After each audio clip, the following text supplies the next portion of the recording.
Señor, te damos muchas gracias porque es un privilegio para nosotros poder compartir este espacio con nuestros hermanos para seguir aprendiendo de las Escrituras, para seguir creciendo en la gracia y el conocimiento de nuestro Señor Jesucristo. Gracias, Señor, porque tu palabra es luz para nuestro camino y a pesar de que Génesis es un libro, Señor, de años de historia, mucho más atrás que nosotros, es un libro que trae enseñanzas para nuestra vida presente.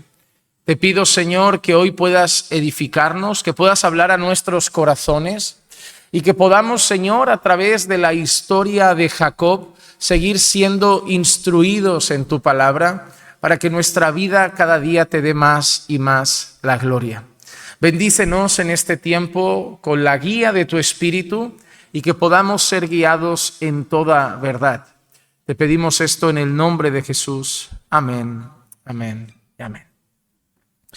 Hermanos, hoy estaremos trabajando en el capítulo 33. Hoy estaremos viendo Génesis capítulo 33 y vamos a estar viendo 20 versículos. Génesis 33, vamos a estar viendo del 1 al 20.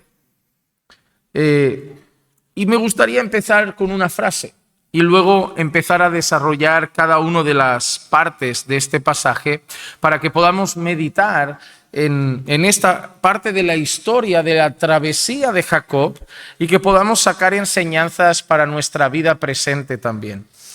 La frase que quiero compartirles es de un autor que se llama William Arnott, y dice así: la venganza, en efecto, a menudo parece dulce a los hombres, pero ay, es solo veneno azucarado, solo hiel endulzada. Solo el amor perdonador y perdurable es dulce y delicioso, y goza de paz y de la conciencia del favor de Dios.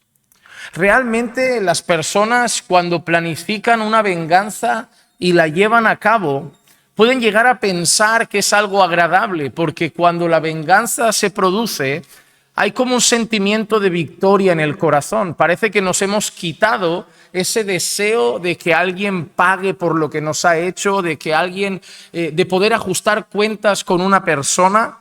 Y parece que sentimos esto, ¿no? Parece que sentimos un cierto dulzor a la hora de ver el fruto de nuestra venganza. Pero la realidad es que aunque parezca una victoria, aunque parezca que hemos ganado una batalla, realmente hemos perdido una guerra grande en el corazón. Hemos sido llevados por nuestros impulsos, por nuestras pasiones, por nuestra rabia, por nuestra ira, por nuestro propio sentimiento de justicia y hemos sido derrotados. Hermano, cada vez que tu corazón actúe mal y tú cedas a tu corazón, tienes que entender que has perdido una batalla contra ti mismo, contra tu propio corazón. Y la batalla de la venganza, del rencor y de la rabia no es una batalla que debamos perder, no solamente porque no glorifica a Dios ese tipo de acciones, sino porque a la larga también va a dañar a otros que están a nuestro alrededor. Y cuando miramos la historia de Jacob y la travesía de Jacob, nos damos cuenta que lo que vimos la semana pasada era su lucha con aquel hombre que resultó ser Dios, que salió a su encuentro, de la cual acabó cojeando, ¿verdad? Pero también nos deparamos con que esa lucha pasó a mitad de camino de una travesía que Jacob estaba haciendo para encontrarse con alguien, con su hermano Esaú. Recuerden que Jacob empezó a caminar después de haberse separado de Labán y de sus cuñados, huyendo de ese lugar. Acabó haciendo un trato con su suegro, cada quien por su camino, no vamos a hacernos daño, pero justo cuando parece que sigue su travesía en paz, ahí aparece su hermano Esaú, que llega además con cientos de hombres a recibir a Jacob. Jacob teme lo peor, divide la familia, divide el campamento, protegiendo así que si es atacado solamente la mitad caigan cautivos o mueran y la otra mitad pueda salir corriendo y escapar. Y finalmente él decide como dar un paso adelante y enfrentar esa situación, como ir a ver a su hermano. Pero en ese camino hacia ir a ver a su hermano Esaú, Jacob tiene esa lucha que vimos la semana pasada. Pero volvemos otra vez a esa travesía. Volvemos otra vez a ese camino en el que Jacob va a encontrarse con Esaú. Y lo que está en la mente de Jacob, lo que está en el corazón de Jacob es la venganza que probablemente estará deseando y sintiendo Esaú. Lo último que Jacob recuerda de su hermano son palabras de odio. Lo último que Jacob recuerda de su hermano son las cosas que Jacob había hecho en su casa. Le había cambiado su primogenitura por un plato de lentejas, de potaje. Luego había robado su bendición, haciéndose pasar por él, aprovechando la baja visión de su padre. Y finalmente, fruto de la rabia, Esaú había dicho: en cuanto mi padre muera, yo mataré a mi hermano. Y ahora Jacob va a encontrarse con su hermano y en mente lo que trae delante, lo que tiene delante es un hermano vengativo. Un hermano que vendrá a matarlo, un hermano que vendrá a cumplir su promesa de venganza. Y lo que hoy veremos es eso, veremos si realmente lo que Jacob se va a encontrar es un Esaú vengativo, un Esaú lleno de odio, o va a pasar algo que nos sorprenda. Pero lo primero que empezamos a ver en este capítulo 33 es que a pesar de que están habiendo cambios en Jacob, parece que Jacob ya no es la misma persona, parece que Dios está tratando con Jacob de tal manera que cosas en la vida de Jacob están cambiando, todavía sigue teniendo sus prioridades. Mira qué curioso lo que leemos en Génesis 33, en los versículos 1 al 3, dice así: y alzando Jacob los ojos, miró, y he aquí Esaú venía y 400 hombres con él. Entonces vamos a imaginar la escena. Jacob vuelve a mirar hacia el horizonte, Jacob vuelve a mirar hacia adelante y ve llegar en primera fila a su hermano Esaú y con él a 400 hombres. Y mira lo que hace Jacob. Entonces dividió a los niños entre Lea y Raquel y las dos sirvientas. Y puso a las siervas con sus hijos delante y a Lea con sus hijos después y a Raquel con José en último lugar. Y él se adelantó y se inclinó hasta el suelo 7 veces hasta que llegó cerca de su hermano. Mira qué interesante. ¿En qué orden Jacob pone a las personas a ir en esa dirección? ¿En qué orden? Porque el orden en que Jacob coloca a las personas habla mucho de su corazón. En primer lugar, dice que pone a quién. Puso a las siervas con sus hijos delante. ¿Quién va en primera línea? Las siervas con sus hijos. No son las esposas. Si alguien tiene que caer, caerán las siervas primero con los hijos. Si alguien es llevado cautivo, serán las siervas con sus hijos. ¿Y quién sigue a las siervas con sus hijos? A Lea y sus hijos después. Es después de las siervas y sus hijos no van sus esposas, va solo Lea y los hijos de Lea con Jacob. ¿Y quién va después? Raquel y José en último lugar. Raquel y José en último lugar. Y esto, ¿sabes qué nos dice? Que si viene un hombre que yo pienso que viene lleno de rabia, de odio, de venganza, y 400 hombres con él, y yo hago una fila, y lo último que pongo es a Raquel y José, aunque no lo diga el texto, claramente nos dice cuáles serán las prioridades de Jacob. En primera fila, las siervas y sus hijos. Si alguien tiene que caer, ellas. En segunda fila, Lea y sus hijos. Y luego al final, Raquel y José. Que José sabemos que será un hijo famoso por algo que va a pasar más adelante en Génesis. Así que cuando un padre dice: hijos, os quiero por igual, el texto al menos demuestra que Jacob no. Jacob puede ser que quiera a todos sus hijos, pero decir os quiero por igual, cualquier hijo hubiera dicho: ¿y por qué solamente Raquel y José están al fondo?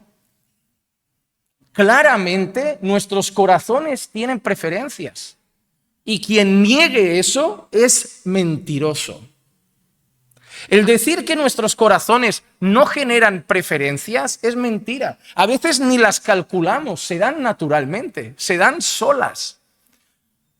Tú puedes decirme, pastor, amo a toda mi iglesia, y yo te contestaré con toda sinceridad, no a todos igual. Y tú me dirás, no, sí, yo amo a todos mis hermanos por igual. Es mentira. Tú amas a todos tus hermanos, esto te lo creo.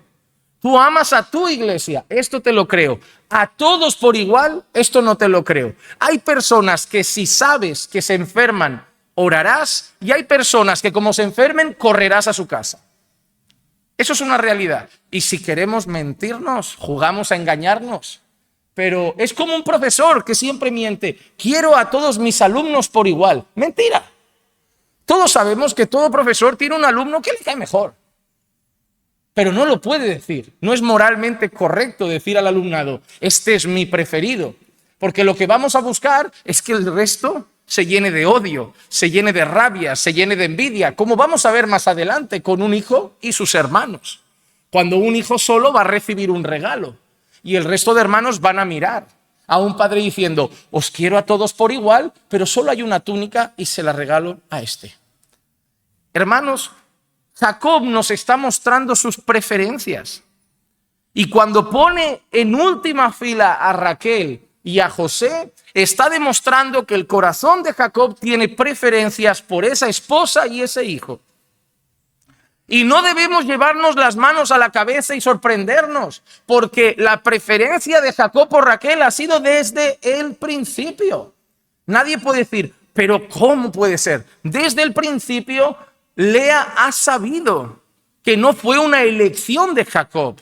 Lea fue fruto del engaño de Labán, no fue fruto de una elección de Jacob.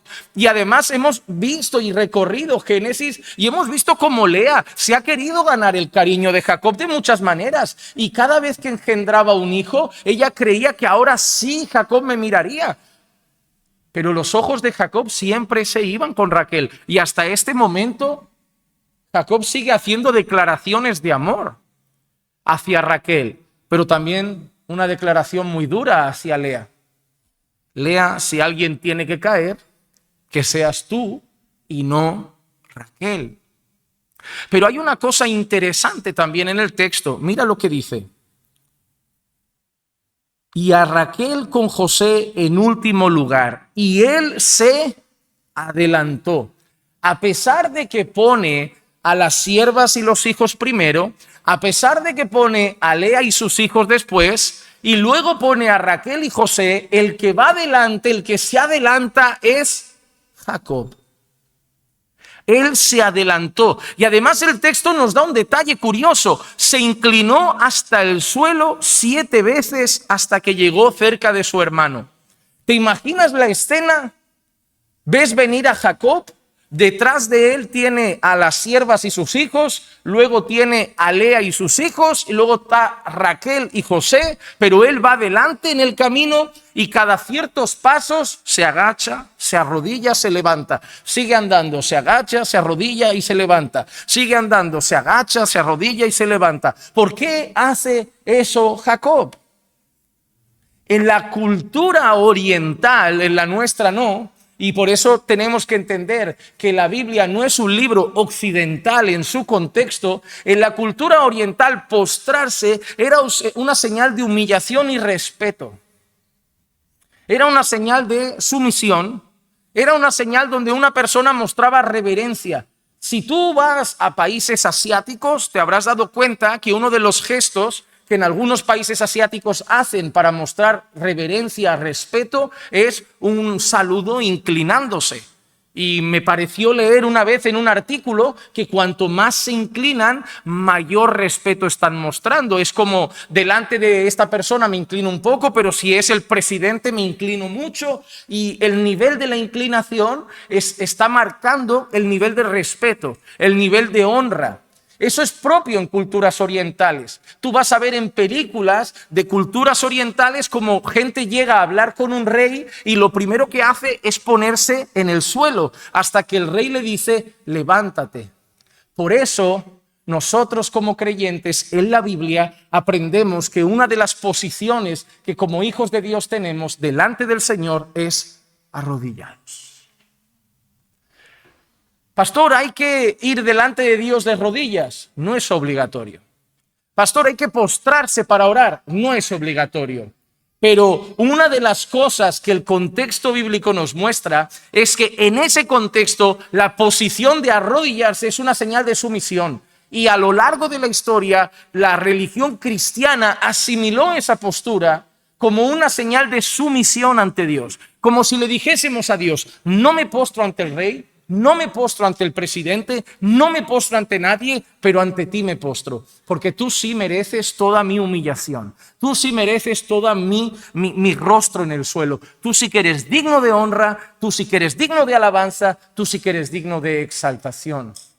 Por eso no creo que sea una práctica que deba perderse entre los creyentes, porque es una señal de devoción a Dios. Obviamente de nada sirve postrar el cuerpo y no postrar el corazón, que es lo más importante para rendir delante del Señor. Pero Jacob está haciendo eso, se está arrodillando, se está poniendo de rodillas y se inclina en el suelo, mostrando a Esaú que él no va con deseo de pelear, que él no va con deseo de contender, que él no va con deseo de buscar guerra, que él va humillado, él va honrando, él va, como hemos visto antes, ¿recuerdan cuando se presentaba? Tu siervo, tu siervo, tu siervo. Y esa es la actitud que lleva Jacob. Pero algo bonito para mí aquí, que trae una enseñanza a los hombres, una aplicación para los hombres, es el hecho de que Jacob va adelante. Si alguien tiene que morir, que sea él. Que sea él. ¿Saben por qué? Porque los hombres somos llamados a proteger nuestras familias. Él no mandó delante a una mujer, él no mandó delante a una sierva, él no mandó delante a Lea, él no mandó delante a Raquel, él fue delante. Él es el cabeza de familia, él es el cabeza de ese hogar, él es el responsable de Lea, él es el responsable de Raquel y él es el responsable de las siervas. Y los hombres tenemos un llamado a tomar las riendas de la protección de nuestra familia. En Números capítulo 1, mire qué curioso, Números capítulo 1, versículos 1 al 3 dice: el Señor habló a Moisés en el desierto de Sinaí, en la tienda de reunión, el primer día del segundo mes, en el segundo año de su salida de la tierra de Egipto, diciendo: haz un censo, mira lo que le dice, haz un censo de toda la congregación de los hijos de Israel por sus familias, por sus casas paternas, según el número de nombres. Mira lo que dice ahora, todo varón, uno por uno, de 20 años arriba, todos los que puedan salir a la guerra en Israel, tú y Aarón los contaréis por sus ejércitos. Mira qué interesante, querían un censo, pero querían calcular algo en particular. Todo varón, uno por uno, de 20 años arriba. Y pone, todos los que puedan salir a la guerra. Querían saber qué ejército tenían disponible. Y para buscar el ejército disponible, no buscaron ni una sola mujer.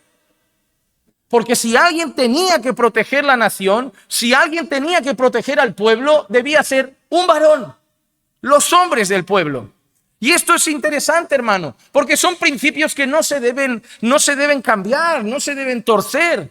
A lo largo del relato bíblico vemos que el llamado a defender una nación son los hombres y el llamado a defender un hogar son los hombres. No son las mujeres las que tendrían que ir a la guerra por nosotros. No son las mujeres las que deberían defendernos de un asalto. No son las mujeres las que deberían defendernos de un ladrón. No son las mujeres las que deberían defendernos de un violador. Son los hombres los llamados a defender a las mujeres, especialmente los varones a defender su familia. Esos son principios que vemos en la Escritura y Jacob da el primer paso porque si alguien se lleva la primera bala, el primer flechazo es Jacob. Llamados hermanos, esto es un recordatorio a que los hombres somos llamados a portarnos como hombres. En 1 Corintios 16:13 dice: estad alertas, permaneced firmes en la fe, portaos varonilmente, sed fuertes. Esa era una frase que en tiempo antiguo escuchabas decir a tus padres: pórtate como un hombre. Eso se decía a los hijos: pórtate como un hombre. Pero es curioso porque hoy la gente ya no sabe lo que es eso. Es triste que por causa de la ideología de género yo he visto a personas salir a la calle y hacer una simple pregunta: señora, ¿qué es una mujer? Y la gente hoy ya no sabe definirlo. Bueno, y empiezan a hablar de sentimientos, de construcción, de ideas, Es tan sencillo como alguien que nació con genitales femeninos y la capacidad de reproducir biológicamente. Cosas así. Es una definición sencilla.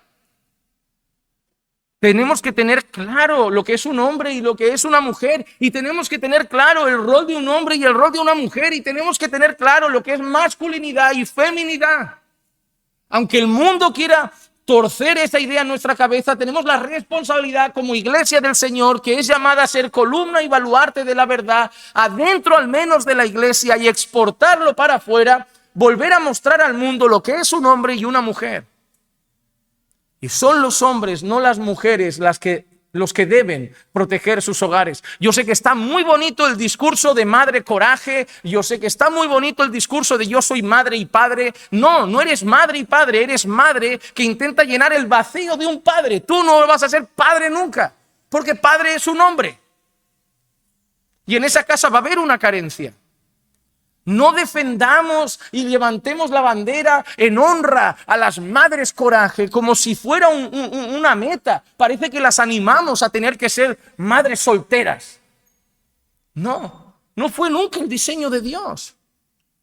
Esa casa necesita un proveedor. Esa casa necesita un protector. Esa casa necesita un pastor. Y ese rol se lo ha encomendado Dios al varón.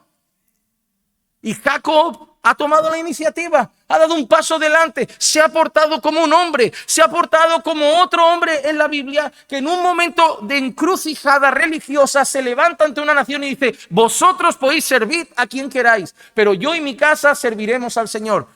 Él no hizo un censo, él no pidió votos a su familia, él no preguntó a sus hijos a quién querían servir, no. Él era el cabeza de hogar y él tomó la decisión por su familia: yo y mi casa serviremos al Señor. Hermanos, debemos aprender de esta pequeña actitud de Jacob, no solamente en el hecho de sus preferencias, sino en el hecho de hacernos esa pregunta: ¿hemos tomado las riendas de nuestra casa? ¿Nuestras mujeres se sienten seguras con nosotros? ¿Nuestros hijos se sienten seguros con nosotros? ¿Estamos al frente de nuestro hogar? Pero yo quiero llamarte a una cosa. Tú te puedes sentir seguro porque dices: yo no veo peligro, vivo en Barcelona. Bueno, se está complicando la cosa, pero bueno. Vivo en España, estoy seguro. Hay otros peligros. La tele es un peligro, la escuela es un peligro, las amistades de este mundo son un peligro, la radio es un peligro, la música es un peligro, la ideología de género es un peligro. No solo tienes que defender físicamente a tu familia, también tienes que defender ideológicamente a tu familia, emocionalmente a tu familia, espiritualmente a tu familia.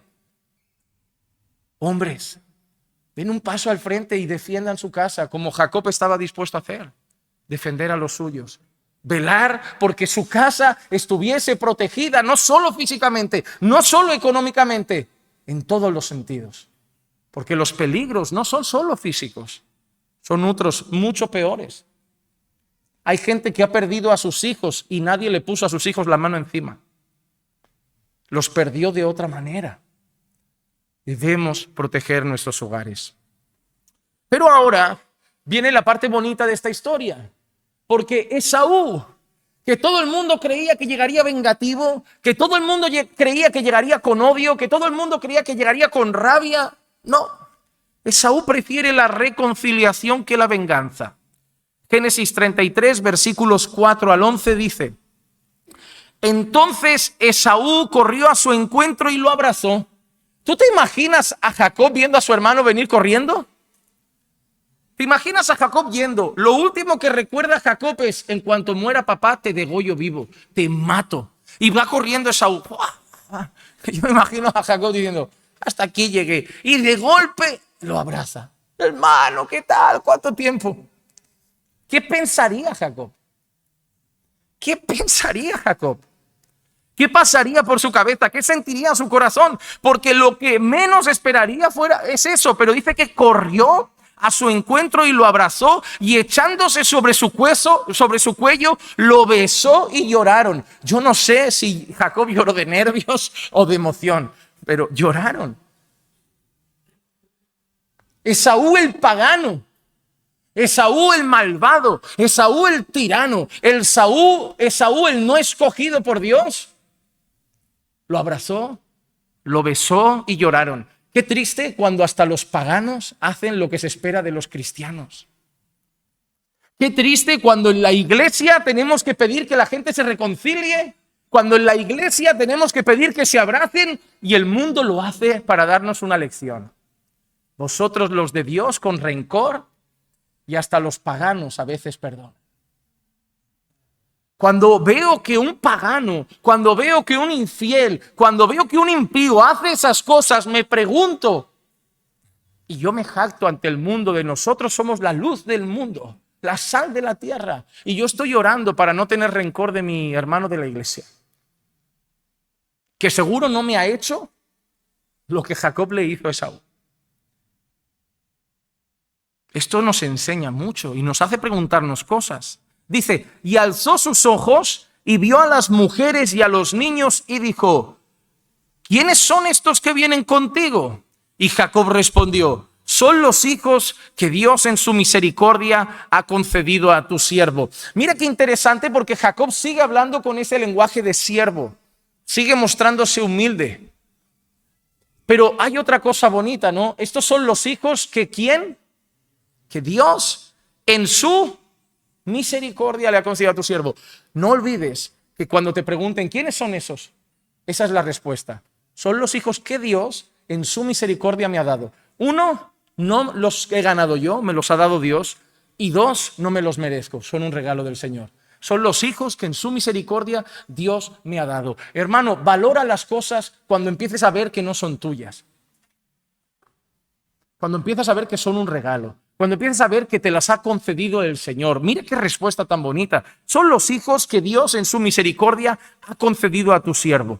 Dice, entonces se acercaron las siervas con sus hijos y se inclinaron. ¿No ves? Nuevamente una posición de inclinarse en señal de reverencia. Dice también, Lea también se acercó con sus hijos y se inclinaron. Y después José se acercó con Raquel y se inclinaron. Y dijo Esaú, ¿qué te propones con toda esta muchedumbre que he encontrado? Y él respondió, hallar gracia ante los ojos de mi Señor. Lo único que pide Jacob es, solo quiero hallar gracia ante tus ojos. No quiero problemas, quiero que estemos bien, quiero que estemos en paz, no quiero pleito, quiero hallar gracia ante tus ojos. Y mira lo que dice. Pero Esaú dijo, tengo bastante, hermano mío, sea tuyo lo que es tuyo. Mas Jacob respondió, no, te ruego que si ahora he hallado gracia ante tus ojos, tomes el presente de mi mano, porque veo tu rostro como uno ve el rostro de Dios, y favorablemente me has recibido. Acepta, te ruego, el presente que se te ha traído, pues Dios me ha favorecido y porque yo tengo mucho. Y él insistió y él aceptó. Así que cuando Esaú le pregunta a Jacob, ¿qué es todo esto que tienes? ¿Y qué es todo esto que traes? Recuerdan que Jacob trajo un regalo, que Jacob había mandado a sus siervos con un regalo. ¿Y qué le dice Esaú? Ni siquiera quiere el regalo. Mira qué manera de perdonar, mira qué manera de no guardar rencor, que ni siquiera quiere el regalo de su hermano.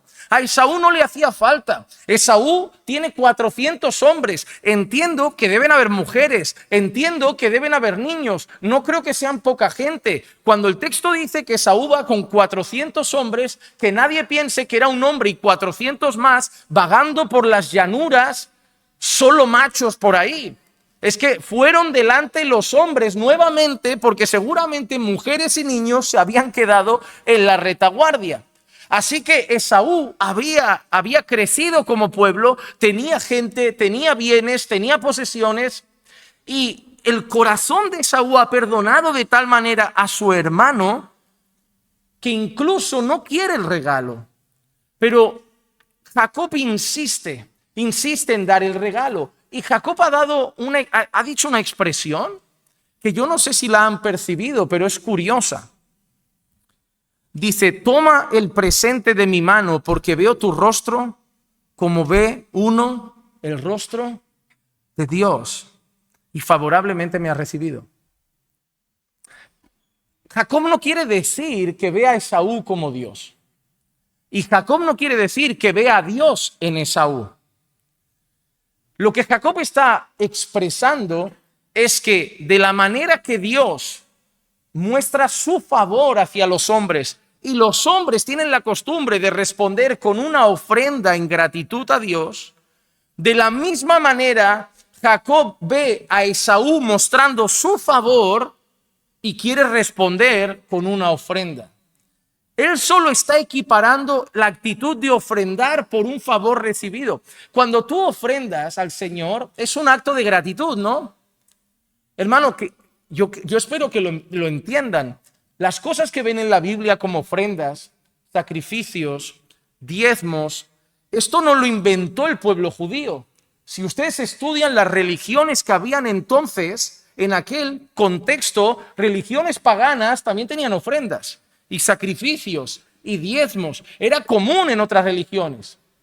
Lo que el Señor lo define para él también, para su pueblo, de una manera que el Señor regula. Pero que nadie piense, solo los judíos ofrendaban algo, solo los judíos hacían sacrificios, solo los judíos presentaban sus diezmos. No, religiones paganas de aquel entonces. Hasta hoy hay religiones que a sus deidades presentan ofrendas. Si ustedes buscan un poco, conocerán, ¿no? Alguna religión tipo santería o quizá los budistas, que van presentando esas ofrendas de fruta, de alimentos a las deidades. Entonces, los hindú, suelen llevar también esas ofrendas a sus montones de deidades. Así que el presentar ofrendas, sacrificios, es algo común en todos los ámbitos religiosos. En todos los ámbitos religiosos.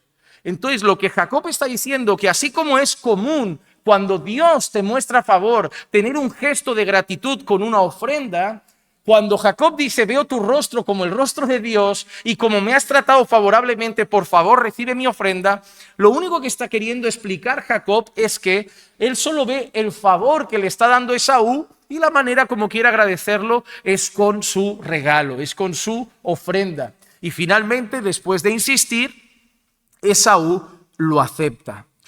¿Qué podemos, a modo de aplicación, encontrar en este pasaje que acabamos de leer ahora, en este fragmento? En primer lugar, que la gracia de Dios se manifiesta a veces aún en nuestros enemigos. Proverbios capítulo 16, versículo 7 dice, cuando los caminos del hombre son agradables al Señor, aún a sus enemigos hace que estén en paz con él. Ojo, que nadie tome el libro de Proverbios y cometa el error de mucha gente de creer que el libro de Proverbios son recetas que siempre funcionan. Si hago A, sale B. Por ejemplo, instruye al niño en el camino en que debe andar y, ¿qué dice? Nunca se apartará de él. ¿Eso pasa siempre? No. Hay niños que son instruidos en el camino y se apartan. Proverbios no es un libro de recetas infalibles.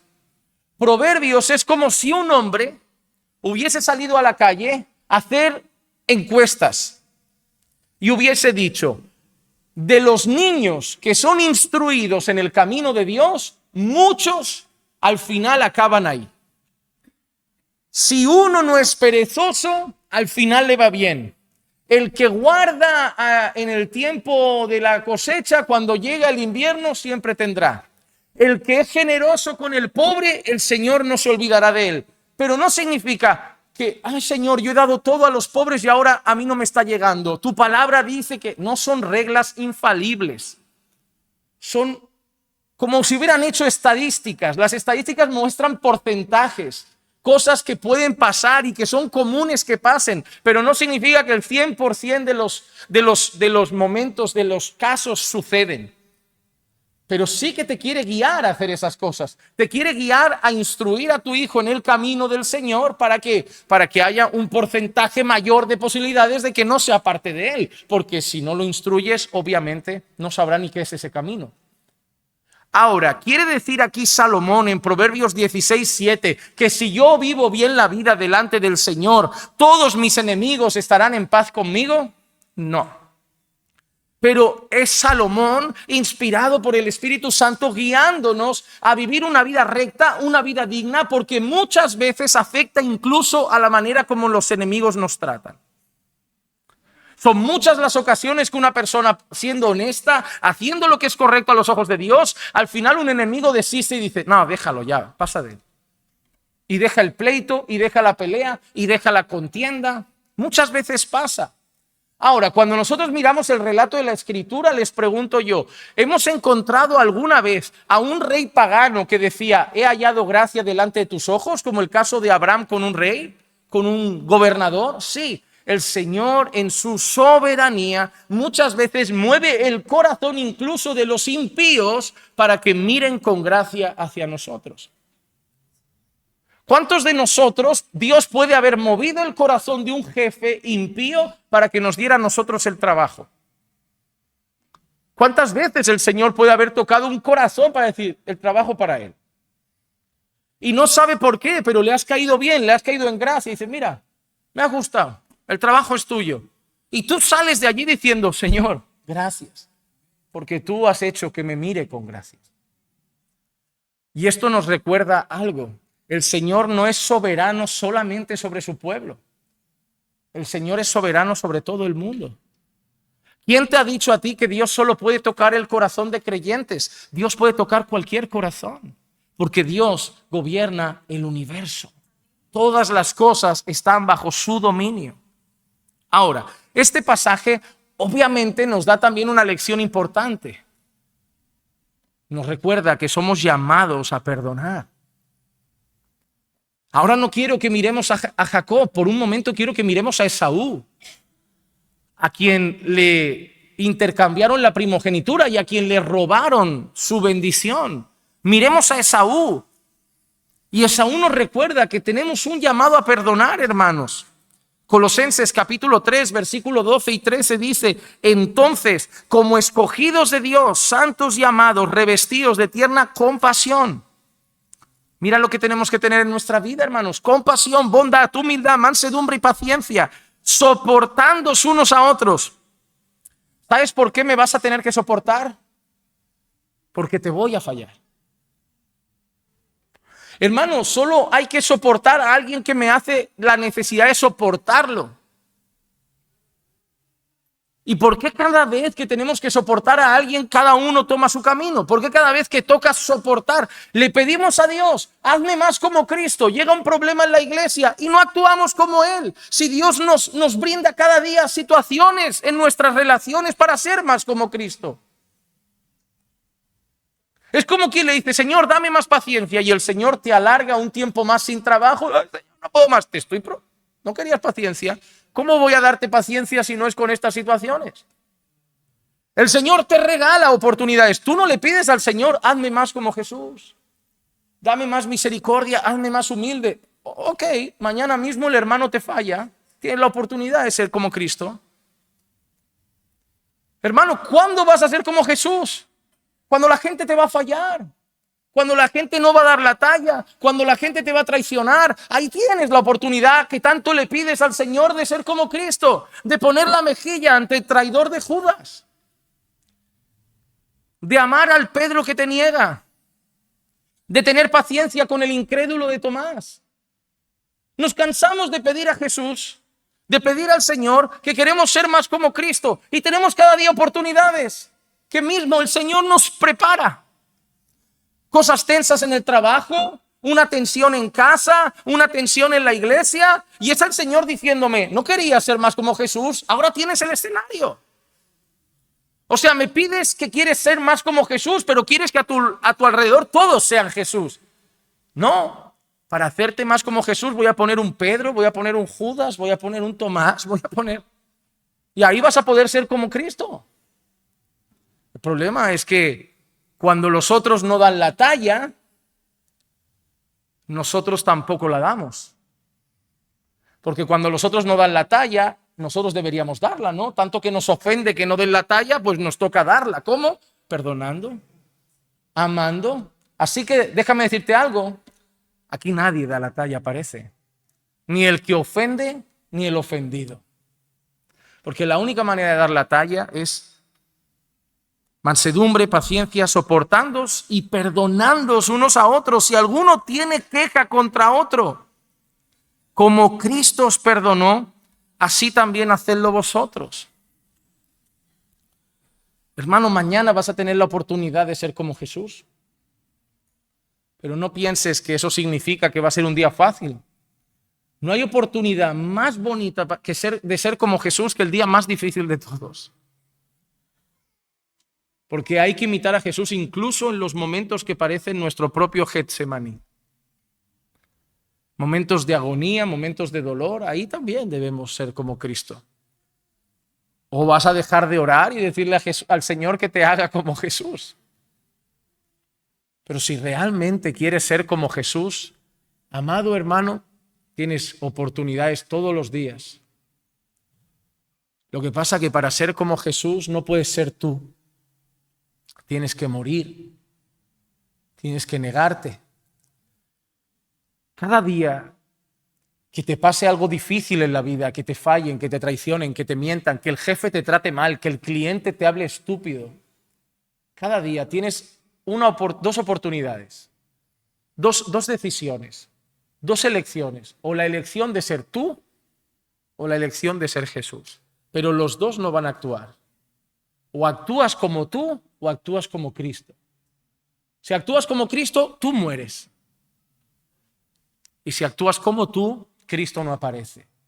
Pero te aseguro una cosa, no sé cómo será tu día mañana, pero estoy convencido que vas a tener alguna oportunidad.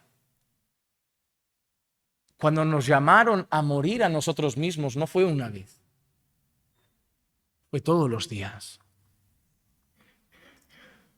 Hermano, no sé tú, pero a mí no me costó dejar el alcohol. Y no me costó dejar algún vicio como el tabaco. A mí no me ha costado dejar de ir a discotecas. A mí no me ha costado dejar de salir por las noches. ¿Acaso lo extrañas? ¿Sabes lo que me cuesta? Y me sigue costando. Me sigue costando negarme. Me sigue costando no hacer lo que me apetece. Me sigue costando no hacer lo que muchas veces la carne me pide. Me cuesta morderme la lengua. Me cuesta pagar el mal con bien. Me cuesta esas respiraciones profundas que hago a lo largo del día muchas veces como... Me cuesta. Tengo que hacer esa respiración muchas veces. En la iglesia, con mi familia. Pero cada vez que hago esa respiración, me estoy diciendo al Señor, me quiero morir. No me cuesta demasiado, pero ayúdame a morir, porque como o respiro para adentro o salto para afuera. Es la batalla más difícil que tenemos. Actuar como Esaú actuó es difícil. Es difícil. Es dejar al lado la herida, es dejar a un lado el rencor, es dejar a un lado la rabia, la venganza y poner el amor. Y no es un Esaú que dice, bueno, lo perdono cada uno por su lado. No, un Esaú que se ha tirado al cuello, que lo ha besado, que te puedo ayudar, hermano. O sea, no es ni siquiera ese perdón mediocre que a veces damos nosotros, de te perdono, pero cada cual por su camino. No, es un perdón de verdad. Es el perdón que abraza otra vez, es el perdón que besa otra vez, es el perdón que ayuda otra vez. Porque al final, perdonar significa devolverle en tu corazón el lugar que tenía a la persona que te ofendió antes de haberlo hecho. Es que el esposo que te falló vuelva a estar en tu corazón en el mismo lugar que estaba antes de esa falla. Eso es lo que consigue el perdón. Y nadie dijo que sea fácil. Pero hermanos, el perdón es tan importante en nuestras relaciones, nuestra reconciliación es tan importante que incluso precede a una buena adoración. En Mateo 5, 23 y 24 dice, por tanto, si estás presentando tu ofrenda en el altar, de allí te acuerdas que tu hermano tiene algo contra ti, deja tu ofrenda allí delante del altar y ve, reconcíliate primero con tu hermano y entonces ven y presenta tu ofrenda. Hermano, no quiero ahora que nadie diga, pues nada, 6 meses me tiro sin ofrenda. No es la gracia de este texto. La gracia de este texto no es que conserves tu rencor y tu ofrenda hasta el último día de tu vida. La gracia de ese texto es animarte a que no llegue hasta mañana ese rencor. Es como cuando el apóstol Pablo dice, airaos, pero no pequéis, no se ponga el sol sobre vuestro enojo ni deis lugar al diablo. El Señor no quiere el rencor enquistado en nuestros corazones. La Biblia entera es que, hermanos, la Biblia es un libro de perdón. Es una historia de perdón. Es un plan de perdón. Y si nosotros decimos ser los hijos del Dios que perdona, ¿cómo vamos a ser los hijos rencorosos de un Dios perdonador?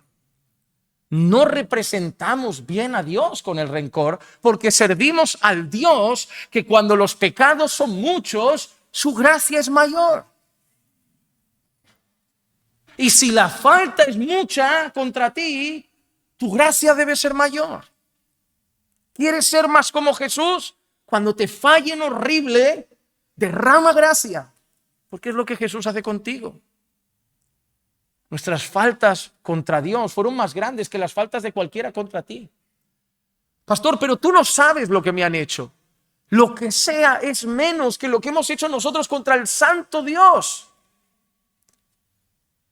Y nos amó de tal manera que en aquella cruz el justo y perfecto Hijo de Dios fue sacrificado como cordero para que tú y yo tengamos perdón. Y ahora, después de abrazar esa cruz y decir gracias, a mí me ofenden y yo digo, para ti no. No, hermano.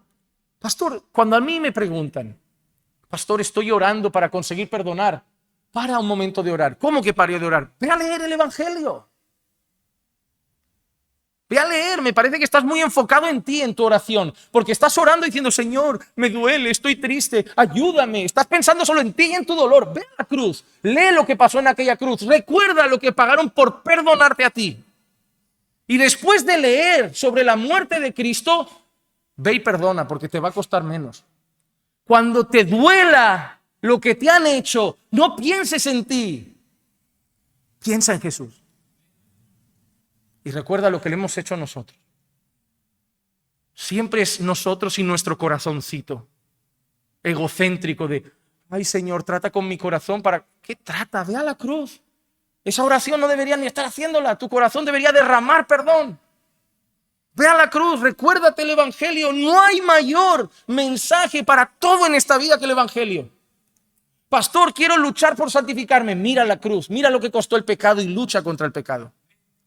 Ah, pastor, quiero conseguir perdonar a mi familia, a mi esposa. Ve a la cruz y ahí vas a ver lo que es perdonar.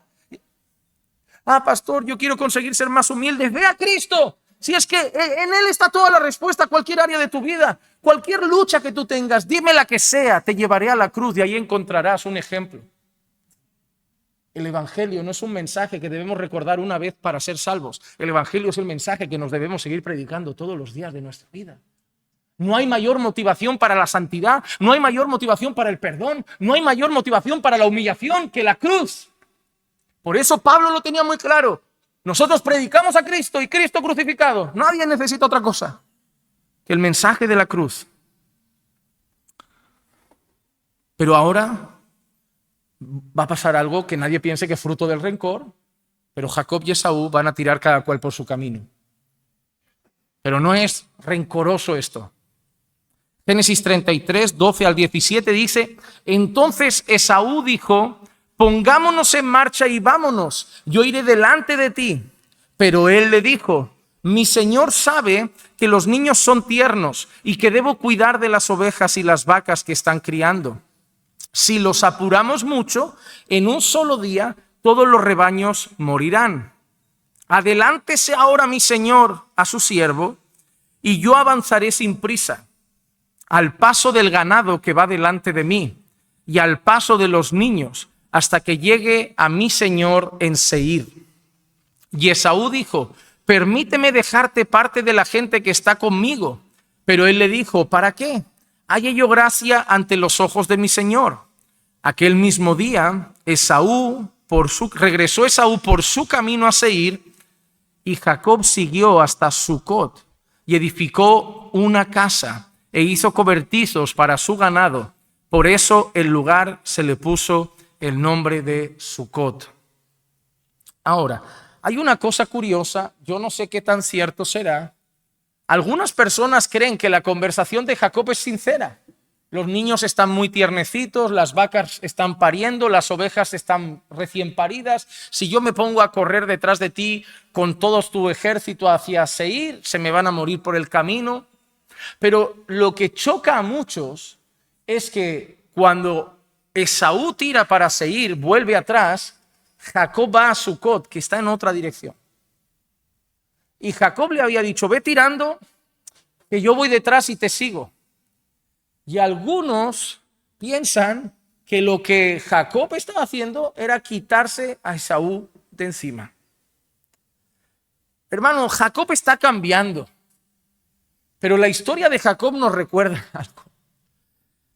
Que la elección de Dios es por gracia. Porque se le acaba de tirar el hermano al cuello, lo besa, lo abraza, le dice: te dejo mis hombres. ¿Te has dado cuenta? Le dice: te dejo mis hombres aquí para que estén contigo, para que te eche una mano. Y Jacob: no, es que ya puedo yo, ya he dado mucha gracia. Ve por ahí, ahora te alcanzo. Tiramos para allá. No, en serio, el pagano abrazando, besando, queriendo ayudar, y el escogido de Dios como aquel que se lo quita de encima. Hermano, dos realidades. Una, la elección de Dios es por pura gracia. Mirando a Jacob y Esaú, Dios no elige a los más buenos. Dios no elige a los mejores. Hermano, tú no estás aquí porque los que están fuera son peores que tú. Ahí fuera hay mejores maridos a veces. Ahí fuera hay mejores trabajadores a veces. Ahí fuera hay mejores mujeres con mejor carácter a veces. Y esto nos recuerda lo que enseña la Escritura. Lo vil y despreciable de este mundo escogió el Señor. Dios no escogió a Jacob porque dice: no, yo sé que Jacob acabará siendo bueno. No, si Dios no hace una obra en Jacob, Jacob sigue siendo el mismo tramposo, mentiroso y egoísta de siempre. Dios no te escogió a ti porque creía que eras un diamante en bruto con mucho potencial y que al final brillarías. No. Dios escogió vasos de barro llenos de maldad, y la única bondad que se va viendo en nosotros es la obra santificadora de Dios en nuestras vidas. La primera cosa que tenemos que ver con las actitudes de Jacob es que la elección de Dios es soberana y por pura gracia. Y la segunda cosa, los escogidos de Dios también pecan. No practicamos el pecado, hermanos, pero no estamos todavía en una condición de gloria. Y todavía batallamos con nuestra vieja naturaleza. ¿Sabes con qué va a batallar Jacob? Con el Jacob mentiroso, con el Jacob tramposo, con el Jacob que para no tener un problema cuenta una historia, cuenta una milonga y se va por otro lado. Como tú y como yo, todavía tenemos tendencia a volver a ser los mismos. Tenemos tendencia a que el mal carácter aflore, a que la mentira salga, a que lo que sea que tú tenías antes todavía asome un poco la cabeza. Por eso, hermano, abraza a Cristo, revístete de Jesucristo para luchar con esa vieja naturaleza. Ya no eres el mismo, eres una nueva criatura, pero hasta que tengamos un cuerpo glorificado todavía tenemos una batalla contra los miembros de nuestro cuerpo. Y debemos buscar mucho del Señor para ir batallando y mortificando los deseos de nuestra carne. Hemos visto en este pasaje, en este fragmento de ahora, que cada uno toma un lugar, un camino. Esaú vuelve a Seir, que pasa a ser la tierra de los edomitas. Deuteronomio 2:12 dice: los horeos habitaron antes en Seir, pero los hijos de Esaú los desalojaron y los destruyeron delante de ellos, y se establecieron en su lugar, tal como Israel hizo con la tierra que el Señor les dio en posesión. Así que Seir era el lugar que estaba habitado por otras personas, pero Jacob y Esaú con sus hombres lo arrollaron todo, lo destruyeron y tomaron posesión de ese lugar.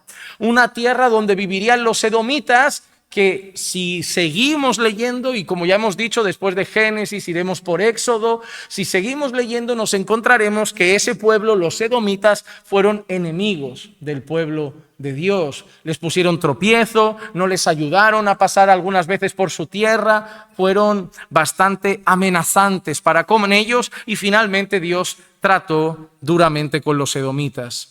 Y eso nos muestra que más allá de la historia, al final Dios cumple su promesa: a Jacob amé y a Esaú aborrecí.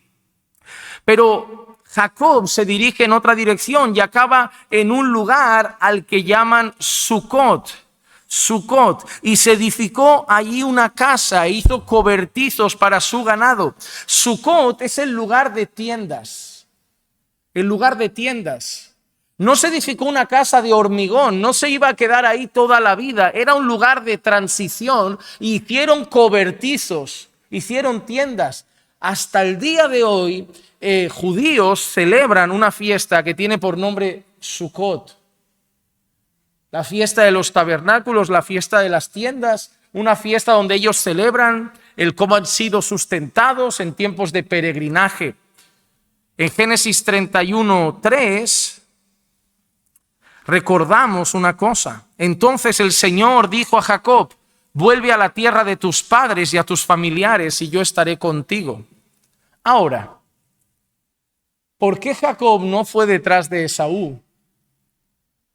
Vemos que Jacob tenía un destino ya marcado por Dios. Jacob no podía ir a Seir, porque Dios le había dado una orden a Jacob: ve a dónde. Ve a tu tierra, ve a la tierra de tus padres, vuelve a casa, vuelve a tu hogar. Y lo que Jacob ha hecho no es simplemente que por enemistad con su hermano y por rencilla no quiere ir con Esaú. Jacob ha tomado otro camino porque Jacob está dirigiéndose hacia donde Dios le ha dicho. Que quiero hacer un alto para ponerles como ganas del mensaje de la semana que viene. Porque Jacob finalmente decide instalarse cerca de donde Dios ha dicho, pero no donde Dios ha dicho. Desobedeciendo la orden de Dios. Jacob, de camino hacia donde Dios le ha dicho, decidirá parar en otro lugar que le gustó. Y la semana que viene veremos cómo en ese lugar donde no debía haber parado, donde no debía quedarse, violaron a su hija. Y pasó una gran desgracia. Pero también sabemos algo, amados hermanos. Nosotros, como Jacob en esa travesía, nosotros también estamos en un peregrinaje. Dios tomó a Jacob y le dijo: Jacob, vuelve a casa. Y de alguna manera nosotros los creyentes tenemos una instrucción de parte de Dios: camina volviendo a casa. Camina hacia la gloria. Hermanos, nosotros debemos vivir como extranjeros, según dice Pedro en 1 Pedro 2:11, os ruego como extranjeros y peregrinos que os abstengáis de las pasiones carnales que combaten contra el alma. Amados hermanos, nosotros, así como Dios le dijo a Jacob: ve hacia la tierra prometida, ve hacia la tierra de tus padres, nosotros, el Señor nos da una instrucción: vive con los ojos puestos en la ciudad celestial, vive con los ojos puestos en tu morada eterna, vive con los ojos puestos en tu destino final. Y cuando vives con los ojos puestos allí, vivirás absteniéndote de deseos carnales que combaten contra el alma. No te distraerás en el camino, no pararás en otras ciudades, no te distraerás con cosas secundarias, siempre que vivas con los ojos puestos en la morada eterna hacia donde todos vamos. Pero llegamos a la recta final del camino y cerraremos hoy con eso. Jacob y su familia llegan a Siquem. Génesis 33, versículo 18 al 20 dice: y Jacob llegó sin novedad a la ciudad de Siquem, que está en la tierra de Canaán, cuando vino de Padán Aram, y acampó frente a la ciudad. La parcela de campo donde había plantado su tienda la compró de mano de los hijos de Hamor, padre de Siquem, por 100 monedas, y levantó allí un altar y lo llamó el Eloé Israel. No fue el único que hizo un altar en Siquem. En Génesis 12, 6, 7 dice así: y atravesó Abraham el país hasta el lugar de Siquem, hasta la encina de More. Y el cananeo estaba entonces en la tierra, y el Señor se apareció a Abraham y le dijo: a tu descendencia daré esta tierra. Entonces él edificó allí un altar al Señor que se le había aparecido. Dios se le apareció en Siquem a Abraham y Abraham edificó un altar. Pero hay una diferencia. Ahora vemos a Jacob edificando un altar al Señor, pero ha hecho algo. No sé si se han dado cuenta, ha comprado la tierra. En Sucot hizo tiendas, pero en Siquem ha comprado la parcela. Cuando quieres instalarte definitivamente, compras el lugar. Era una señal de que voy a hacer aquí morada. Pero tristemente no era el lugar donde debía ser morada. No debía ser el destino final para Jacob. La historia de Jacob, y concluyo con esta reflexión para nosotros, hermano, es una historia de un hombre escogido por Dios, pero que le podría haber ido mucho mejor si hubiera hecho caso a Dios. Hermano, que tú seas hijo de Dios, que Dios te haya escogido por su gracia, no significa que todo te va a salir bien si lo haces a tu manera. Dios va a tratar contigo como un padre que disciplina a un hijo, Él lo hará. Y finalmente tú vas a parecerte más a Jesús. Pero te iría mucho mejor si hicieses siempre lo que Dios pide. Hermano, nuestros matrimonios irían mucho mejor si obedeciésemos las instrucciones de Dios.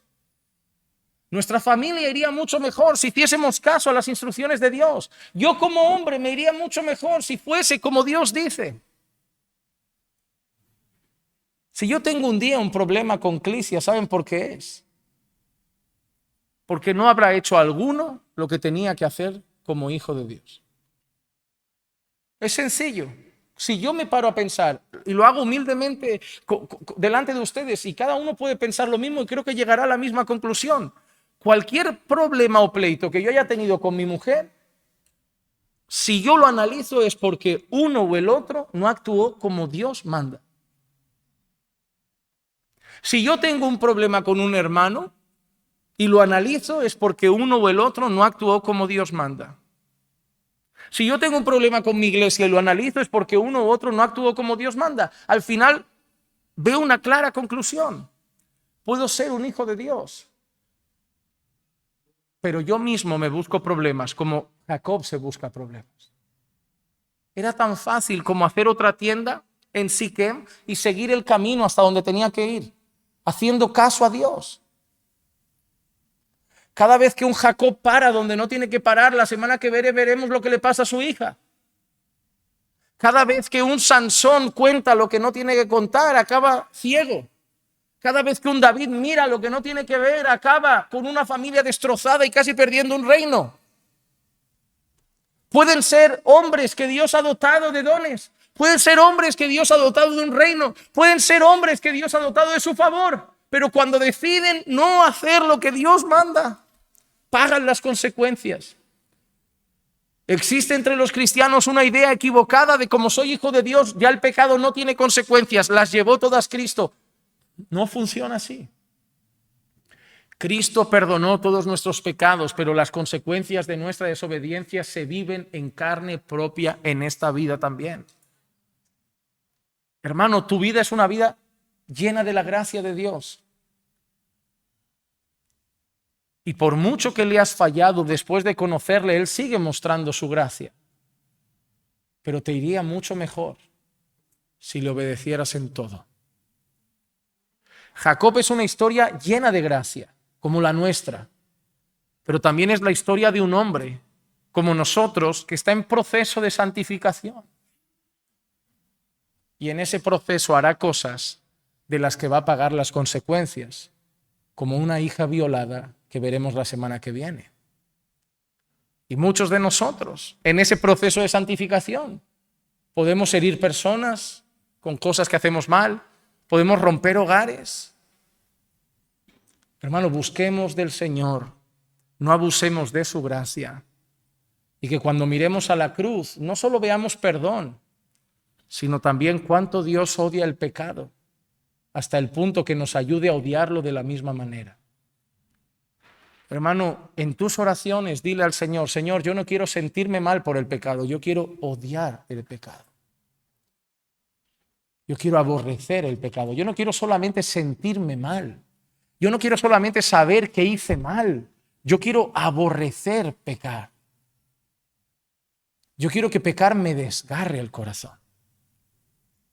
Yo quiero que pídele a Dios, Señor, déjame ver el pecado como tú lo ves. Ya está.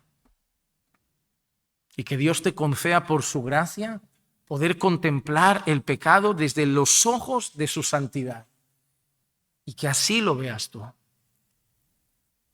Para que valores cuánto te ha perdonado, cuánta gracia ha tenido. Y también tengas, como Esaú ha mostrado siendo un impío pagano, un poco más de gracia con los que te fallan a ti. Recuerda, cada vez que alguien no dé la talla contigo, tienes la oportunidad de dar la talla tú o de no darla también. Cada momento que alguien te falle es una rica ocasión para mostrar a Cristo.